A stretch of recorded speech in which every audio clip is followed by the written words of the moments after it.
Dr. Liraq Voss tapped his segmented appendage impatiently on the biometric scanner.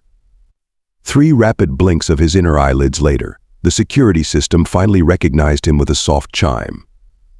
Access granted to file XH117, Human Psychological Anomalies. Warning, classified level Omega. Yeah, just open already, Voss muttered, adjusting his lab coat with his secondary limbs. The holographic interface shimmered to life as the database unlocked, casting an eerie blue glow across his sled-gray skin. The Galactic Research Consortium didn't classify files as Omega without good reason. In his 15 cycles as senior xenopsychologist, Voss had only encountered 3 such files. This would be his 4th, and possibly the most disturbing. Computer, display primary abstract for file XH117, he commanded, settling into his ergonomic hovering chair designed for his species' unusual spine configuration. The display flickered, presenting a rotating hologram of a human skull, alongside various primitive objects that made Voss's stomach chambers constrict uncomfortably. Humans, he said with a sigh that whistled through his breathing slits. Always the troublemakers of the galaxy. Fascinating troublemakers, though. The consortium had assigned him to study Earth's newest application for full galactic citizenship. Standard procedure required thorough psychological profiling of any emerging species. Most evaluations took a standard cycle or 2. Humans were entering their 8th cycle of assessment. Let's see what makes you tick that we've missed so far, Voss murmured, scrolling through the extensive file index. His interest wasn't entirely professional. Something about humans had always captivated him: their contradictory nature, their baffling emotional responses, their capacity for both stunning kindness and shocking cruelty. His third eye ridge rose sharply when he spotted the subsection titled The Perplexing Paradox of Pain, Unique Human Applications of Suffering. What's this? He expanded the file and immediately regretted eating before beginning his research session. The images that appeared made his 3 hearts synchronize in an uncomfortable rhythm. By the great void, he whispered, mandibles clicking in distress. They're the only ones who ever thought to do this. Out of 17,000 catalogued sentient species? Voss leaned forward, his scientific curiosity overcoming his initial revulsion. This could be the key to understanding why humans remain such an enigma to the galactic community, and why the Council remained so divided on their admission status. He pressed record on his personal research log, beginning comprehensive analysis of human pain paradox phenomenon. Initial hypothesis: no other species has weaponized suffering because no other species can conceptualize it quite like humans do. The holographic display in Voss's research lab projected a 3-dimensional rendering of what humans called an Iron Maiden. The spiked interior of the coffin-like device rotated slowly in the air, casting dancing shadows across the walls. This can't possibly be correct, said Talia Numar, Voss's research assistant. Her translucent skin flushed a deep purple with emotional distress. As a Lumidian, her species communicated as much through color shifts as through words. Right now, she was broadcasting pure horror. I've triple-checked the translation algorithms. There's no error, Voss replied, manipulating the display to zoom in on the interior spikes. Humans designed this device specifically to cause maximum pain while prolonging death. Talia's tendrils curled inward protectively. But what purpose does it serve? It's inefficient for information extraction. The subject would say anything to make it stop. Precisely the point, according to these historical accounts. Voss swiped to the next image, and this one is called a thumbscrew. Designed solely to crush extremities slowly, one increment of pressure at a time. Barbaric, Talia whispered, her voice modulator barely functioning through her disgust. Yet curiously specific, Voss countered, his scientific detachment maintaining despite his own discomfort. Look at the craftsmanship, the precise engineering. These weren't hastily constructed tools of opportunity. They were carefully designed, refined over generations. The display cycled through more instruments, the pier of anguish, the breaking wheel, the brazen bull, each more specific and elaborate than the last. Compare this to how the VREX-II conduct warfare, Voss noted, pulling up a side file. Quick neurological shutdown of enemies. Or the Kadathi interrogation method's chemical compounds that lower resistance while maintaining cognitive function. Talia's color shifted to a thoughtful blue.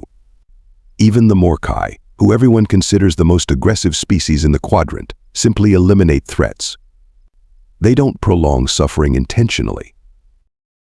Exactly, Voss exclaimed, his excitement overriding his revulsion momentarily. Every other species we've encountered views pain as either a necessary component of conflict or an unfortunate byproduct. None have methodically engineered devices with pain as the exclusive purpose. He waved his upper limbs to bring up the timeline of human warfare. And look at this pattern. Even as their weapons technology advanced, becoming more efficient at killing, they continued developing these specialized torture tools alongside them. It contradicts evolutionary logic, Talia noted, her scientific training reasserting itself. Pain exists as a warning system to avoid damage. Creating tools specifically to exploit another being's pain receptors suggests a unique understanding of consciousness itself, Voss finished her thought, and possibly something even more fundamental about their psychology. The lab fell silent, except for the soft hum of the holographic projector. On display now was a simple wooden chair with straps, unremarkable, except for its purpose. We need to consult with a human expert, Voss decided, already composing a communication request. Someone who can explain not just what these devices did, but why humans thought to create them in the first place. Talia's skin rippled with concerned yellow patterns. Are you sure that's wise? This file is classified Omega for a reason. Voss's 3 hearts beat in an asymmetrical pattern of determination. If we're going to understand humans, truly understand them, we need to confront even their darkest aspects. The consortium needs the complete picture before making their final decision. What neither of them noticed was the small blinking light on the security system. Someone else was accessing their research stream. Someone with even higher clearance than Omega.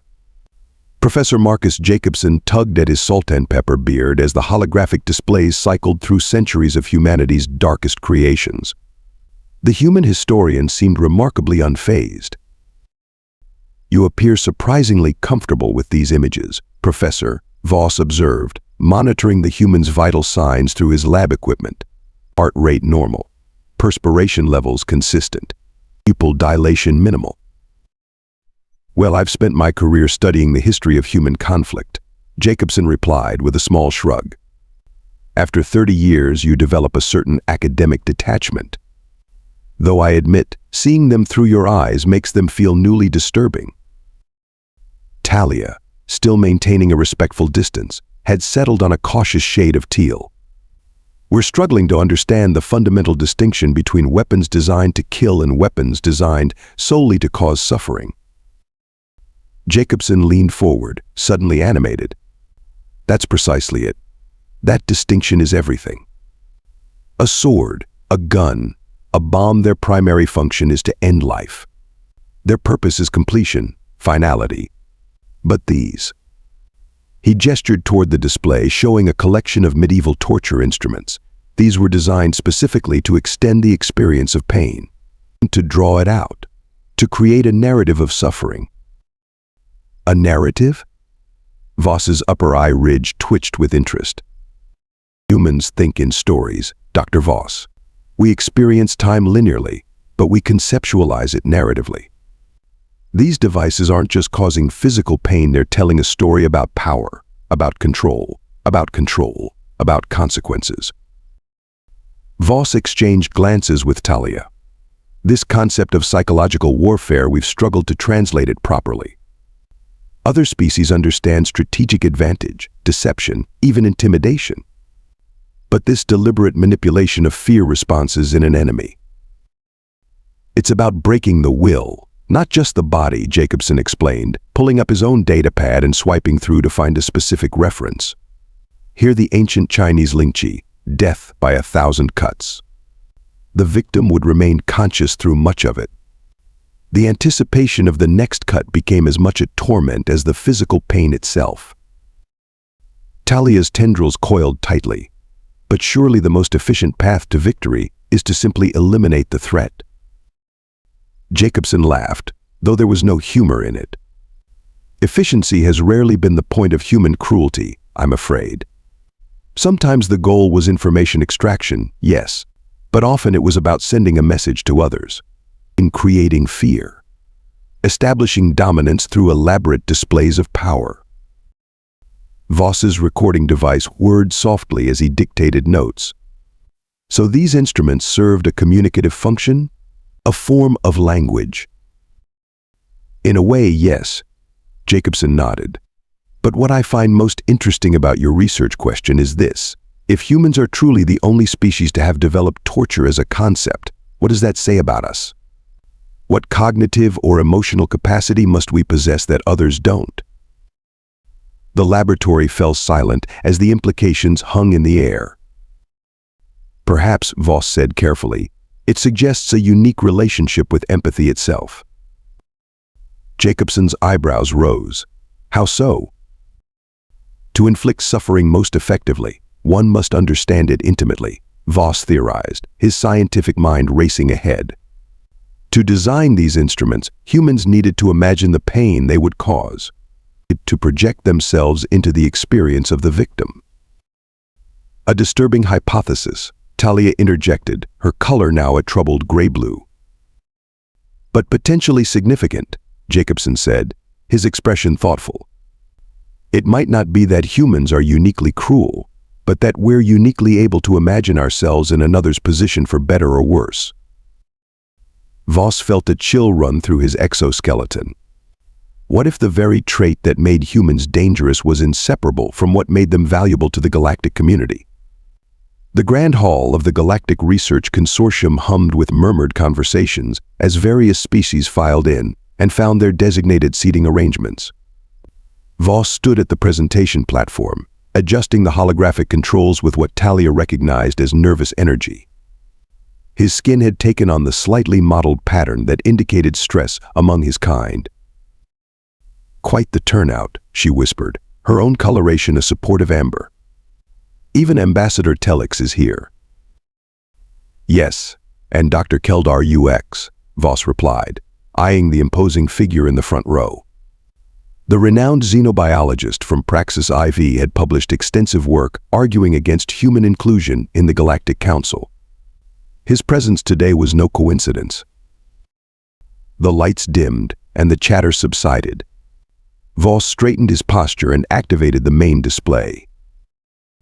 Distinguished colleagues, I present preliminary findings from research file HFY Human Psychological Anomalies, with specific focus on the unique development of pain infliction technology.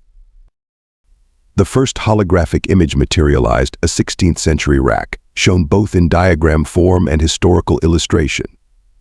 A collective intake of breath echoed through the chamber as various respiratory organs processed the disturbing image. As established in previous studies, humans appear to be the only known sentient species that has systematically developed technologies specifically designed to prolong and intensify suffering in other beings. Voss proceeded methodically through his presentation, outlining the historical development of torture devices, their cultural contexts, and their psychological implications.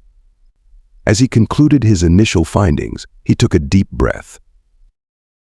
Based on these observations, I propose a new theoretical framework, the Empathic Paradox theory. This theory suggests that the very cognitive architecture that enables humans to experience deep empathy also provides them with the unique ability to weaponize suffering. A ripple of discussion broke out among the assembled researchers. From the front row, Dr. Keldar UX rose to his full height, his bony cranial protrusions catching the light. I request immediate comment, UX announced, his translation device rendering his native clicks into standard galactic common. The moderator, A gelatinous Melbari, pulsed agreement. Recognized. Dr. Voss, UX began, his tone precise and cutting. You have presented disturbing evidence, certainly. But your conclusions are dangerously misguided. These artifacts don't demonstrate complexity, they reveal primitive savagery unsuited to galactic inclusion. Voss's middle heart beat faster, but he maintained his scientific composure. With respect, Dr. UX, if mere savagery were the explanation, we would see similar developments across multiple species. Yet we don't.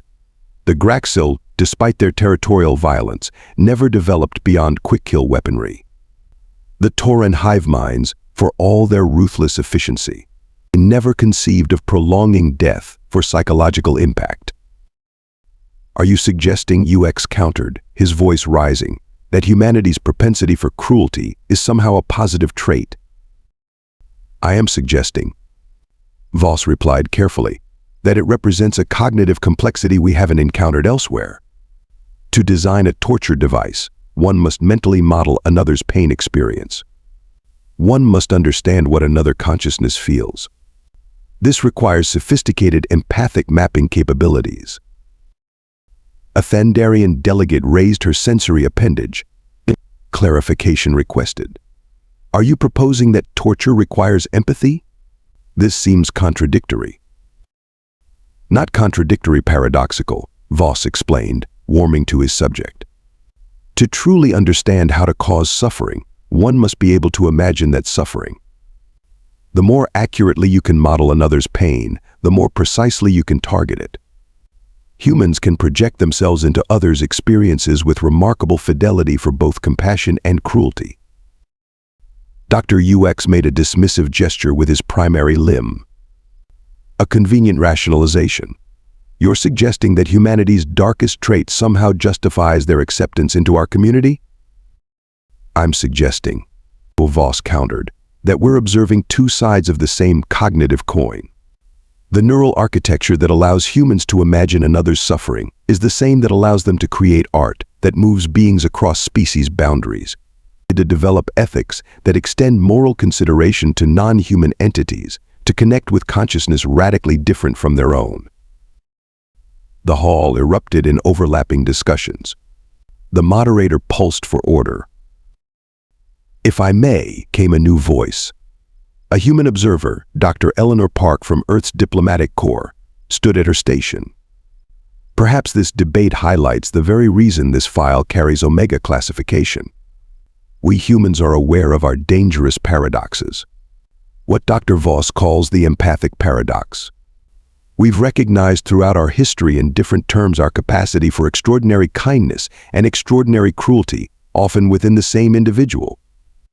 It's why we've worked so hard to develop ethical frameworks to guide our darker impulses. Voss nodded gratefully at the human's intervention. Precisely. And it's why understanding this paradox is crucial to properly evaluating humanity's application for full council membership. As the debate continued around him, Voss noticed something curious. The species most supportive of his theory were those with the most direct experience working alongside humans. Those most opposed were those with primarily theoretical knowledge of them. What if close exposure to humans revealed something that data alone couldn't capture?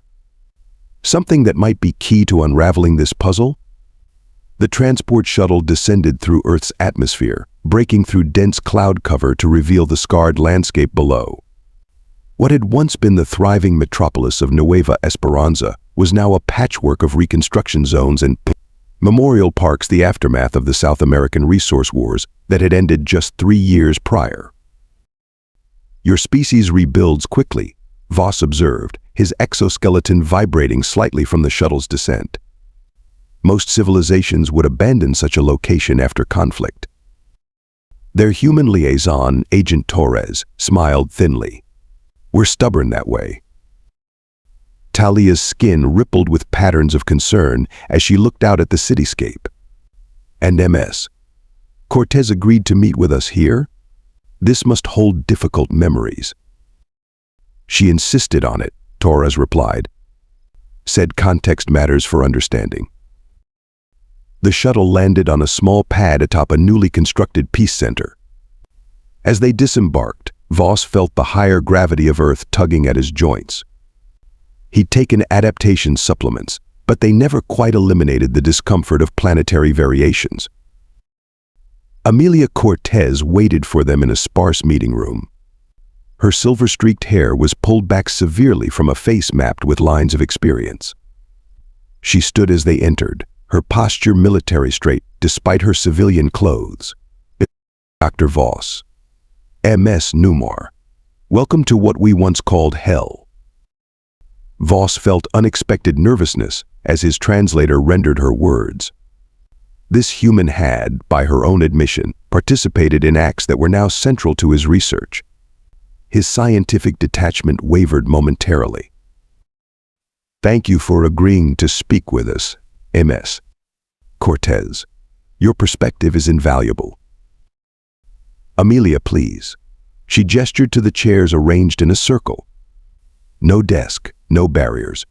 And I understand you want to know why we're the only ones who thought to create specialized pain tools. Talia shifted to a respectful blue-green as they sat. If it's not too difficult to discuss. Amelia laughed a short, harsh sound with no humor. I've spent 15 years discussing it. It's the only penance that matters. She looked directly at Voss. You want to know what makes humans unique? Start by asking why I couldn't sleep for 7 years after I stopped. The interview progressed with clinical precision. Amelia described interrogation techniques, psychological manipulation methods, and the calculated application of pain, all with the detached tone of someone who had processed her actions through years of therapy. The most effective torture isn't about the pain itself, she explained, her hands steady as she diagrammed approaches on a datapad. It's about the anticipation, the uncertainty, the helplessness. We exploit the human mind's ability to imagine future suffering. And this works on all humans? Voss asked, recording every word. Universal principles, yes. Individual vulnerabilities, no. Some break under sleep deprivation, others under sensory overload. The methodology is about finding personalized breaking points. Talia's color darkened with distress. But the physical tools, why create specialized devices? Efficiency, Amelia replied matter-of-factly. In psychological impact. A specialized tool communicates intention. When you bring in something clearly designed for causing pain, the victim's imagination does half your work for you. She paused, studying their reactions. You're both disturbed by how clinically I can discuss this. It's unexpected, Voss admitted. That's the part you're missing in your research, Amelia said, leaning forward. The effect isn't just on the victim. It's on the torturer, too. This was new information. Voss's recording equipment whirred softly as he adjusted settings. Elaborate, please. In my 8 years as an intelligence operative, I watched colleagues transform. Some became desensitized mechanical. Others developed compulsions, nightmares. A few became addicted to the power. She rubbed her temples. But most of us? We fractured inside. Because to be effective, you must simultaneously connect with and disconnect from your subject's humanity. The empathic paradox made manifest, Voss murmured. Exactly, Amelia nodded. To truly break someone, you must understand them intimately while completely dehumanizing them. It requires cognitive dissonance that other species might not be capable of maintaining. Talia's color shifted to a questioning yellow. What do you mean? Your species, Talia Lumidians, communicate emotions visually, correct? Your biology makes deception nearly impossible. And Dr. Voss, your Archelian hive connection creates constant empathic feedback. You physically cannot sustain the psychological compartmentalization torture requires. Voss and Talia exchanged startled glances. She was right, their species' neurologies would make such disconnect impossible. The cruelest thing about torture, Amelia continued, her voice dropping lower, isn't that it hurts people. It's that it requires breaking yourself, first fragmenting your own mind to override natural empathic barriers. Humans can compartmentalize in ways that might be unique in the galaxy. It's both our gift and our curse. As they left the Peace Center hours later, loaded with data and testimonials, Voss felt a heaviness beyond Earth's gravity. The puzzle was becoming clearer, but the implications were deeply troubling. "Do you think," Talia asked softly as they boarded the shuttle, "that this capability is why the Council remains divided on human membership?" "Perhaps," Voss replied, "but I'm beginning to think it might also be why humans are essential to include." Voss sat motionless in his laboratory, surrounded by floating displays showing brain scans of 17 different sentient species. The neural pathways pulsed with simulated activity, each representing responses to the same stimuli: anticipated pain, witnessed suffering, and creative visualization. "I've been looking at this all wrong," he whispered to himself. Talia entered the lab, her skin cycling through curious patterns of blue and violet. "You missed the coordination meeting. The consortium is expecting our final report," and she stopped, noticing the intensity of Voss's focus. "You found something." "It's not about cruelty," Voss said, rising from his chair with sudden energy. "It's about time perception and imaginative projection.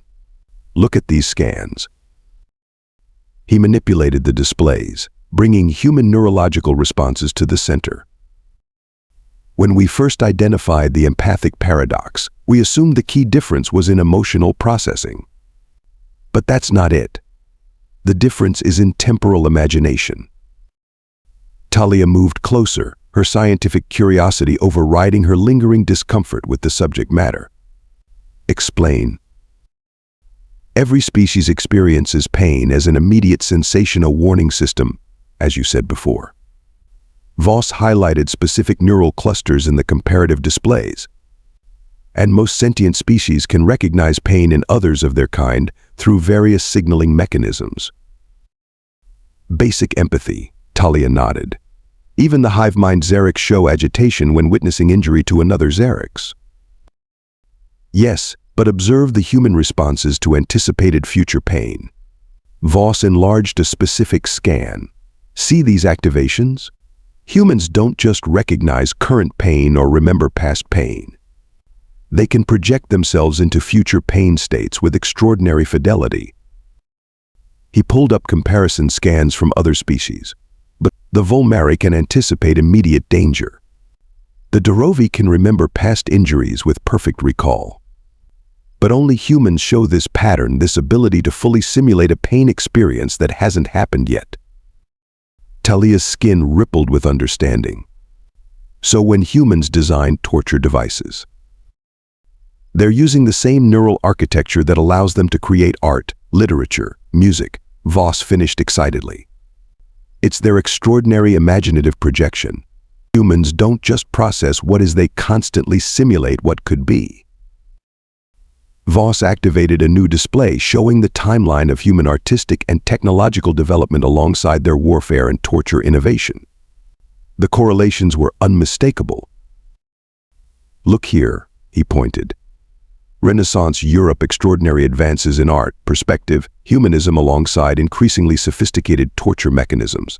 Ancient China, poetry and philosophy flourishing alongside refined execution methods. It's not coincidence." Talia's colorations shifted to thoughtful indigo.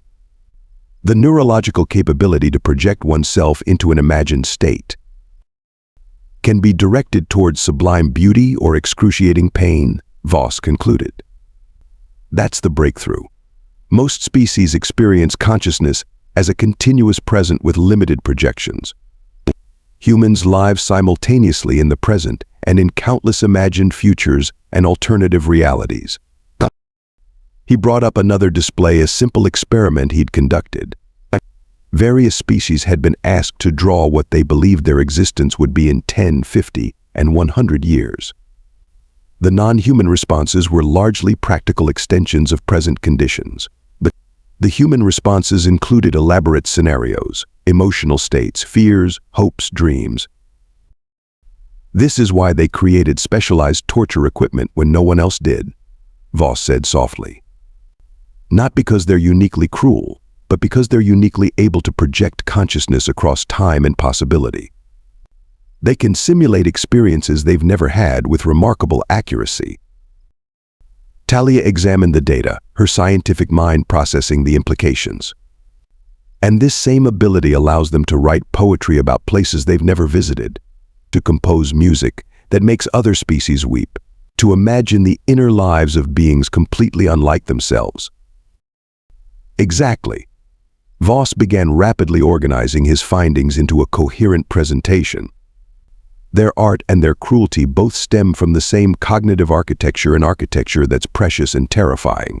Their capacity for both empathy and its complete suspension emerges from this same temporal imaginative projection. He paused, a troubling thought occurring to him. And it means that technically any human could become a torturer under the right circumstances. The capacity is built into their neurology, but also the capacity to be the most compassionate beings we've encountered, Talia countered. Is this why they have such elaborate moral codes and ethical systems? It must be, Voss realized. Their ethics aren't just cultural, they're neurological necessities. Without them, their imaginative capabilities would tear their societies apart. As they worked through the night preparing their findings, neither spoke the obvious conclusion. Humanity represented both the greatest potential ally and the greatest potential threat the Galactic Consortium had ever evaluated for membership. The Grand Chamber of the Galactic Consortium fell into complete silence as Dr. Liraq Voss concluded his presentation. The gathered representatives from 17,000 worlds sat motionless, processing the implications of what they'd just heard. Even Dr. Keldar UX, Voss's most vocal critic, seemed stunned into rare contemplation. Voss stood at the center of the circular chamber, the holographic displays behind him showing the final summary of his research, the neurological basis for humanity's unique capacity to weaponize suffering. In conclusion, Voss stated, his voice steady despite his racing hearts, my recommendation to the consortium is to approve humanity's application for full membership with certain specific provisos. Murmurs broke out across the chamber. The chief arbiter, a Quinlan elder, whose species predated most others in the consortium by millennia, raised a gnarled appendage for silence. You have spent 6 cycles documenting what appears to be humanity's most disturbing trait, the arbiter's translator conveyed. Yet you recommend their admission. Explain your reasoning, Dr. Voss. Because we cannot separate humanity's darkness from its light, Voss replied. The same neural architecture that allowed humans to create torture devices also enables them to be the most adaptable problem solvers we've encountered. Their ability to project themselves into future states, including painful ones, means they can anticipate challenges no other species foresees. Voss brought up his final display, a comparative analysis of crisis response across member species. Humanity's solutions to presented scenarios consistently demonstrated unparalleled creativity and effectiveness. Their temporal imaginative projection gives them an edge we need, Voss continued. But more importantly, they've developed remarkable safeguards against their own darker potentials. Their ethical systems, legal structures, and social norms show an acute awareness of their capacity for cruelty. Dr. Keldar UX finally rose to speak. And when these safeguards fail, what then, Dr. Voss? Who will contain them? Voss met his opponent's gaze steadily. The data suggests they contain themselves more effectively than any external force could. Their history shows a consistent pattern, periods of extreme cruelty, followed by even stronger ethical corrections. They learn from their darkness in ways we cannot comprehend because we don't share their cognitive architecture. The arbiter's compound eyes blinked slowly. Your final recommendation, then? Admit humanity to the consortium, but maintain this research at Omega classification. Establish a specialized diplomatic corps trained to understand human temporal imaginative perception. And most importantly, Voss paused, weighing his next words carefully, Recognize that what makes humans dangerous is inseparable from what makes them valuable. We cannot ask them to change their neurological nature without destroying what makes them unique in the galaxy. Talia stepped forward, her skin a calm, authoritative blue. Our research also indicates that exposure to other consciousnesses helps humans strengthen their ethical guardrails. Isolation would be the worst approach. The chamber erupted in debate. Species that had suffered wars lasting centuries argued against inclusion. Those who had already established trade or cultural exchanges with Earth advocated for acceptance. As the debate raged, Voss found himself approached by the human ambassador, Eleanor Park. "You understand us better than most of your kind, Dr. Voss," she said quietly. "I've tried," he replied, "though I suspect I've only scratched the surface." She smiled slightly. "Your conclusion is correct, you know. What makes us create torture chambers is the same thing that lets us imagine utopias no one has ever seen. We contain universes of possibility within us, beautiful and terrible ones." "A heavy burden," Voss observed. "And a sacred responsibility," she countered. "One we take seriously, despite our failures." The arbiter called for order, announcing the chamber would recess before voting on Earth's application. As the representatives filed out, Voss received a notification on his personal device. His research was being classified beyond Omega, a new designation he'd never encountered before. The message read simply, "Species with humanity's cognitive architecture have been encountered only once before in consortium history. Full information restricted to Council primes only. Your research confirms our ancient hypothesis. Proceed with caution." Voss stared at the message, then at the retreating form of Ambassador Park. What secrets still remained to be discovered about these strange, terrifying, magnificent humans? And what did it mean for the future of the galaxy? He had a feeling they would all find out. Soon. End classified file HFY 117.